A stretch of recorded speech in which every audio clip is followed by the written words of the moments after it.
मानस तुम्हें लगता होगा तुम्हारा है, मैं सत्य कह रहा हूं, मेरे 20 सालों से कथा करते करते का जो अनुभव है वो बता रहा हूं। मुझे लगता है महादेव उसको ही बुलाता है, उसको ही लाकर यहां बिठाता है जिसके जीवन की बड़े बड़े संकटों को विनाश करने वाला होता है और जिसके जीवन में सुख को भरने वाला होता है मेरा नाथ, उसे बुलाकर शिव महापुराण में बिठा देता है। हाँ, क्या करता है? उसे बुलाकर शिव महापुराण में बिठा देता है।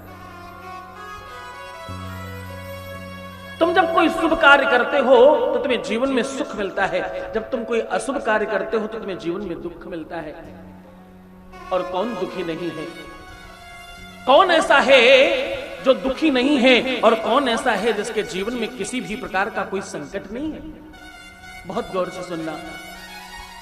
अब तुम योगी की कथा सुन रहे हो, तुम महादेव की कथा सुन रहे हो, इसलिए बिल्कुल मन लगाकर एकांत में बिल्कुल शांत चित्त होकर इस गाथा को अपने आत्मसार करना। कौन दुखी नहीं है और किसे अपने जीवन में किसी भी प्रकार का कोई संकट नहीं है?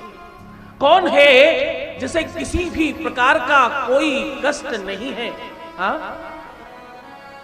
क्योंकि कोई तन दुखी, कोई मन दुखी, कोई धन बिन रहा तब उदास, कोई तन दुखी, कोई मन दुखी, कोई धन बिन रहा तब उदास,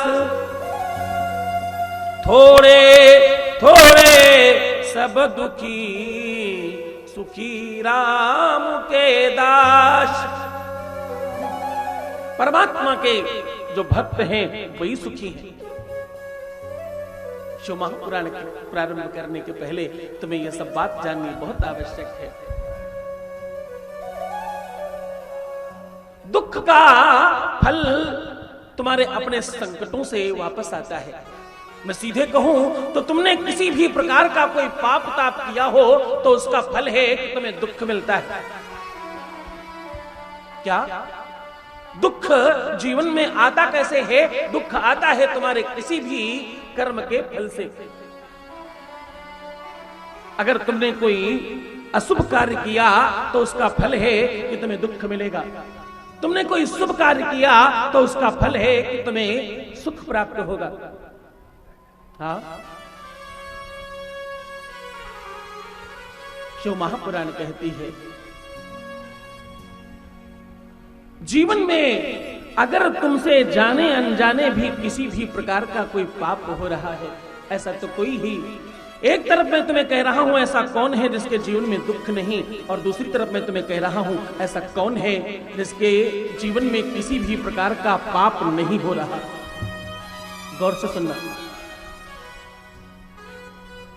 तुम्हारे जीवन में तुम जहां रहते हो, यहां जो भी तुमसे अच्छे बुरे काम हो जाएं, ये जब तुम किसी शुभ तीर्थ में जाते हो, किसी मंदिर में जाते हो, किसी देवालय में जाते हो, वहां जाने से नष्ट हो जाते हैं।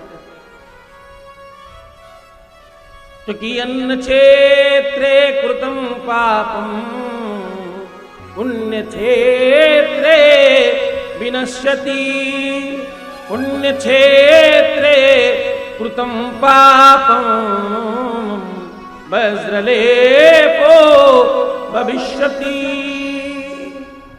पुण्य क्षेत्र में किया हुआ पाप, जो भी तुम्हारे अन्न क्षेत्र का, जहां तुम रहते हो, जहां रोजमर्रा के काम करते हो, वहां अगर तुमसे कोई पाप हो जाए तो वो मंदिर में, देवालय में, तीर्थ में जाने से नष्ट हो जाता है।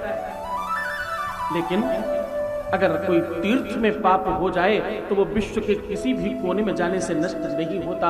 बस लेपो भविष्यति।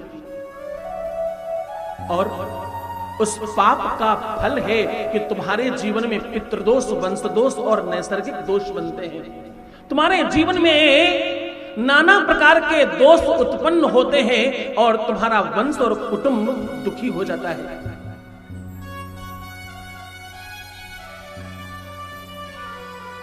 क्योंकि काया से जे पातक होई, बिनु भोगे छूटे नहीं कोई। जो भी तुम्हारे शरीर से पाप होंगे वो तुम्हें को भोगना पड़ेगा।